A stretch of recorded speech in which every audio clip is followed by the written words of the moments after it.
Hello दोस्तों, नमस्कार। आज हम बात करने वाले हैं दिल्ली चुनाव को लेकर। क्योंकि दोस्तों आपको बता दें, दिल्ली चुनाव में इस समय लगातार जो है दोस्तों चुनाव का माहौल चल रहा है। क्योंकि दिल्ली चुनाव होने वाला है दोस्तों, 1 महीना का कम वक्त बचा है। इसी बीच अब दिल्ली चुनाव में आम आदमी पार्टी और भारतीय जनता पार्टी और कांग्रेस के बीच हो रहे त्रिकोणीय मुकाबला के बीच अब बहुजन समाज पार्टी भी अपना भरपूर ताकत लगाना शुरू कर दिया है। क्योंकि दोस्तों आपको बता दें, दिल्ली चुनाव की पूरी जिम्मेदारी अब बसपा सुप्रीमो मायावती जी ने अपनी पूरी जिम्मेदारी आकाश आनंद को सौंप दिया है। दोस्तों चलिए बताते कि अभी तो आम आदमी पार्टी की मुश्किलें भी बढ़ती नजर आ रही है। खासकर आज मैं बात करूंगा बहुजन समाज पार्टी के बारे में। दोस्तों चलिए पहले बताते हैं कि दिल्ली चुनाव में क्या माहौल चल रहा है। दिल्ली चुनाव में आम आदमी पार्टी और कांग्रेस के बीच बड़ी टेंशन और सहयोगी पार्टी उतारने जा रही उम्मीदवार। दिल्ली चुनाव के लिए वोटिंग से पहले कांग्रेस और आम आदमी पार्टी के टेंशन बढ़ाने वाली खबर सामने आ गई है। आम आदमी पार्टी के दलों ने भी चुनाव के उम्मीदवार उतारना शुरू कर दिया है। तो वहीं दिल्ली विधानसभा चुनाव में केंद्र शासित प्रदेश दिल्ली में जल्द ही विधानसभा का चुनाव होने वाला है। आप जानते हैं कि 1 महीना से भी कम का वक्त बच रहा है। और दोस्तों दिल्ली में मुख्य मुकाबला आम आदमी पार्टी और भारतीय जनता पार्टी के बीच माना जा रहा था। हालांकि कांग्रेस बहुजन समाज पार्टी भी चुनाव में अपना पूरा दम लगा रही है। वहीं अब चुनाव के लिए वोटिंग से पहले कांग्रेस और आम आदमी पार्टी के लिए एक और टेंशन बढ़ाने वाली खबर सामने आ रही है। लोकसभा चुनाव 2024 के वक्त इंडिया अलायंस का हिस्सा रहे आम आदमी पार्टी दलों के विधानसभा चुनाव में अपने उम्मीदवार उतारने का ऐलान कर दिया है। 6 सीटों पर उम्मीदवार उतारने का फैसला कर लिया है।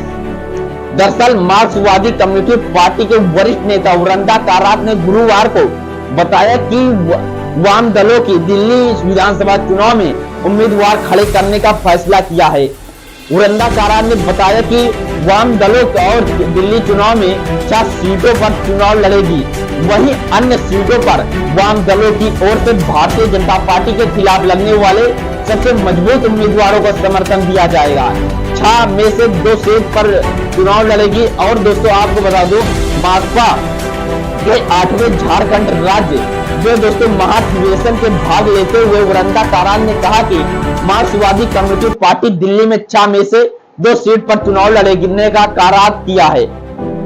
और कहा कि वाम दल राष्ट्रीय राजधानी दिल्ली में भारतीय जनता पार्टी को सत्ता में आने से रोकने की हर एक संभव को कोशिश करेगी। इसलिए बाकी सीटों पर भारतीय जनता पार्टी के खिलाफ मजबूत उम्मीदवारों का समर्थन किया जाएगा।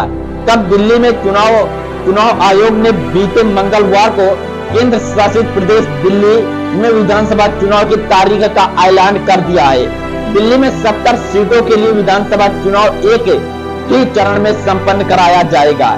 चुनाव आयोग के मुताबिक दिल्ली विधानसभा चुनाव के लिए वोटिंग 5 फरवरी 2025 के तारीख को होगी।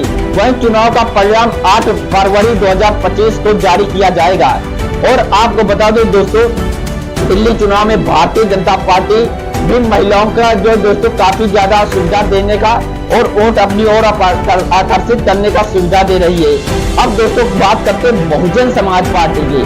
क्योंकि दोस्तों आपको बता दें, आप जानते हैं कि किस प्रकार से बहुजन समाज पार्टी का ग्राफ डाउन हुआ था।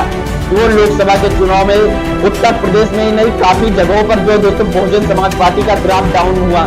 लेकिन अब इसी सब को देखते हुए बहुजन समाज पार्टी अपने पुराने अंदाज में और पुराने तेवर के साथ दिल्ली चुनाव में वापसी कर रही है।